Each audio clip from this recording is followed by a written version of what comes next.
Fala galera, tudo bem? Hoje a minha dica aí para vocês, né? Eu vou falar um pouquinho sobre tipos de função. Normalmente no cursinho, né, nas aulas eu gosto de falar desse assunto um pouquinho antes de falar sobre função inversa e função composta.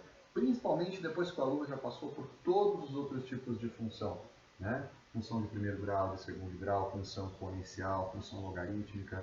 E aí, quando a gente para analisar essa classificação final das funções, injetora, sobrejetora, fica muito bacana de você organizar isso na sua cabeça. Você consegue voltar no tempo e falar, então a função exponencial é de tal tipo, a função de segundo grau é de tal tipo, tá bom?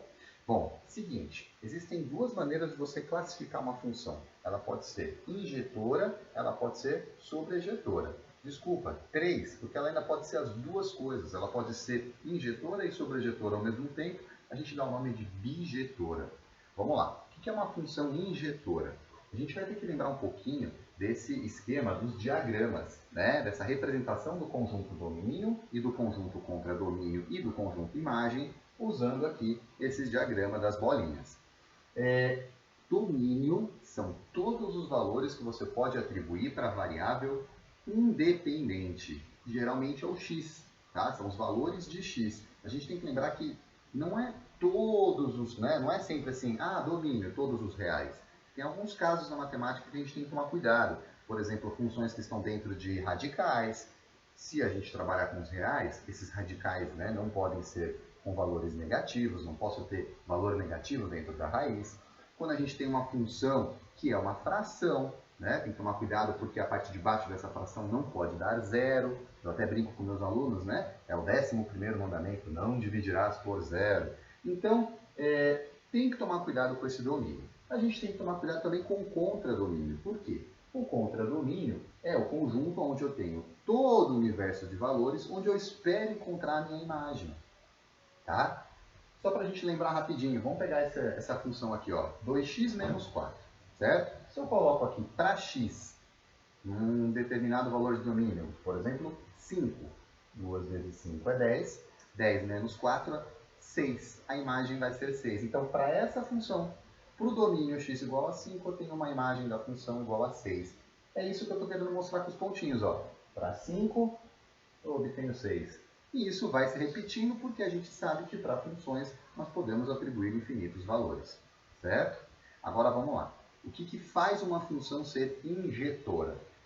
Eu coloquei aqui em palavras simples para ver se todo mundo consegue entender. Função injetora é aquela onde para cada valor de domínio é atribuída uma única e exclusiva imagem, certo? E isso acontece, por exemplo, com as funções de primeiro grau.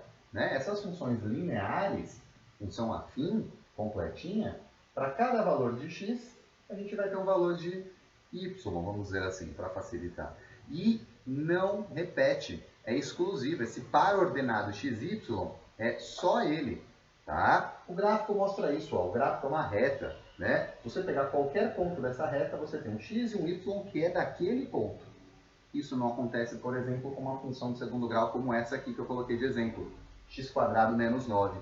Né? X² menos 9.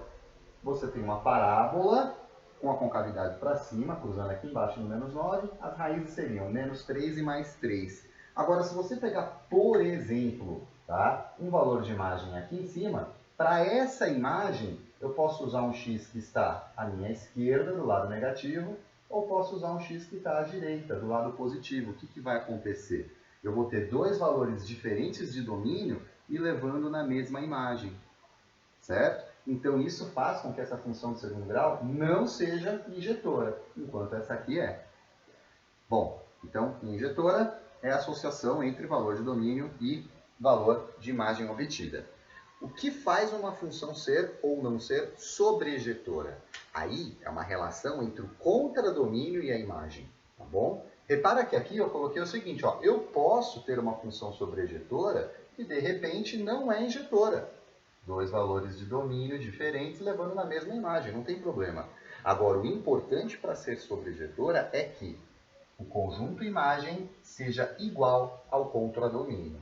Então, por exemplo, eu vou lá e coloco que o meu contradomínio são todos os reais. e eu obtenho uma imagem que são todos os reais. Bacana, essa função é sobrejetora. Isso acontece, por exemplo, com uma função de primeiro grau. Coloquei aqui, ó, f de x igual a menos x mais 6. Isso gera uma reta no plano cartesiano, decrescente, né? Já que o coeficiente angular aqui é menos 1, valor negativo. Cruzou aqui em cima no 6. O que vai acontecer? Se essa função está colocada num exercício, e esse exercício define que o contradomínio são todos os reais, geralmente no enunciado aparece assim, ó, considere a função f reais levado nos reais. Quando você encontrar isso, é o domínio e o contradomínio.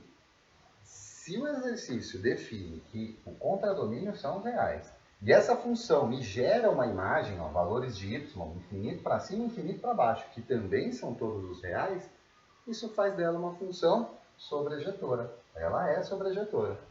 Agora, se o exercício faz isso, define reais em reais, ou seja, coloca como contradomínio todos os reais e vem trabalhar com uma função como essa aqui, x² menos 4, aí ela não vai ser sobrejetora. Por quê?